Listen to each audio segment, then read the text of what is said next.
if you were talking to someone who just wanted to attract their ideal partner, what sort of activities do you get them to do? Some to be able to,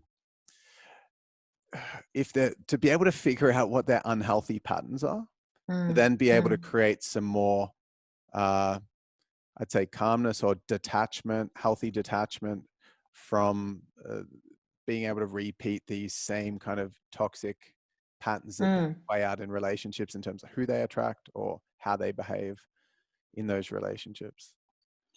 I think one of the good ways to understand why you're in a certain position is look at who you've been dating in the past. And it's almost like do a little bit of a mug lineup and look at, okay, what are the similarities The between this mugs from person the and this person past. and this person, right? It's like a criminal lineup. Okay, so why was I attracted to this guy and this guy and this guy and this guy or this girl, whatever? Yeah. And try and find the similarities between not only their personality traits, but also their physical traits as well. Mm, Okay. Because someone's character can also be shown through their physical appearance. For example, if you are someone that is really into older men, okay, and I'm talking like maybe 15, 20 year age gap, obviously their physical trait will be, okay, maybe they've got gray hair, they've got a couple of wrinkles.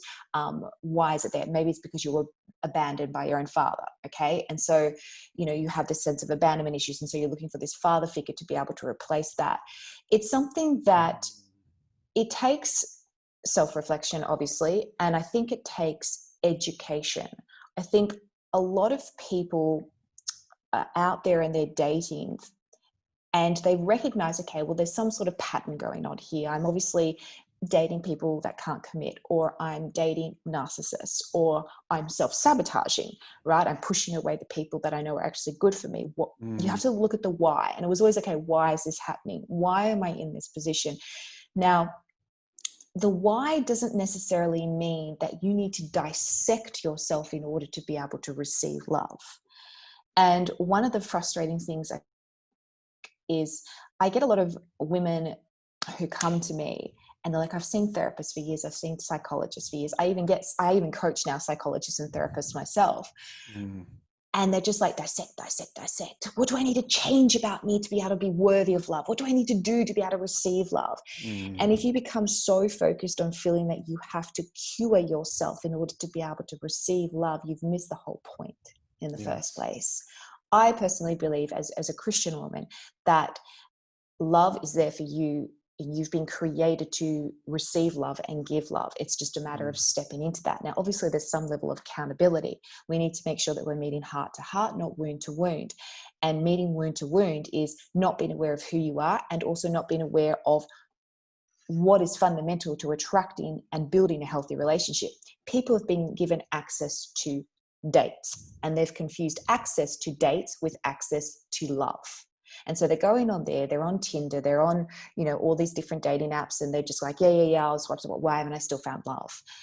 And we have to understand that just because you've been given access to something doesn't mean that it doesn't come with responsibility in mm. choices.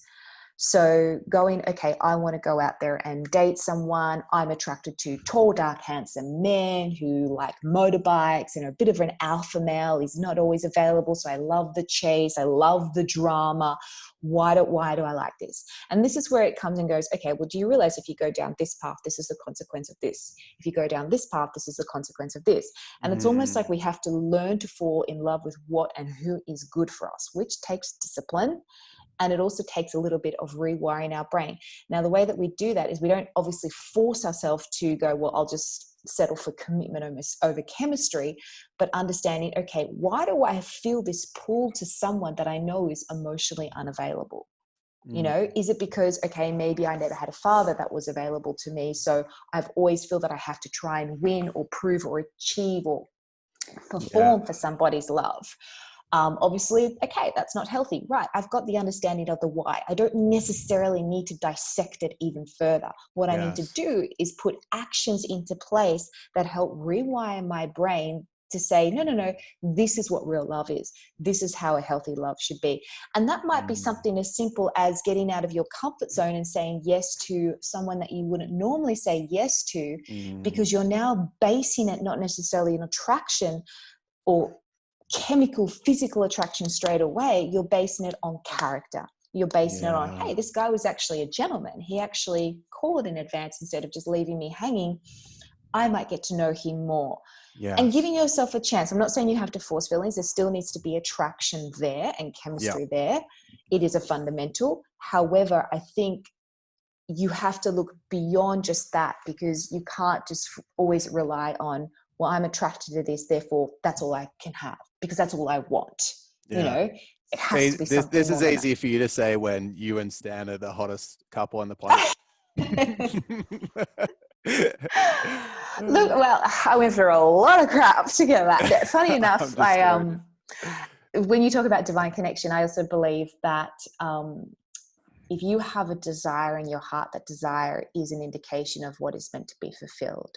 And Mm, so if you have a type, let's talk about types here. For me, a type, I knew I needed to be with a leader. And I was always, if I could sum up one word that of a man that I want to be with, it is a leader. And then mm, I think about, okay, what does a leader encompass? A leader doesn't encompass someone who's arrogant and who bosses someone around and who's a bad boy who commands attention.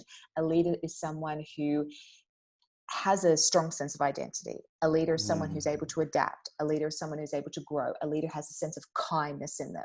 You know, we've got to look at, okay, what if we to break it down a little bit, because that will help you then identify the difference between, if you've got two males in front of you, they're both alphas, which one is going to have the real qualities of someone that is actually able to give you a fundamental healthy relationship.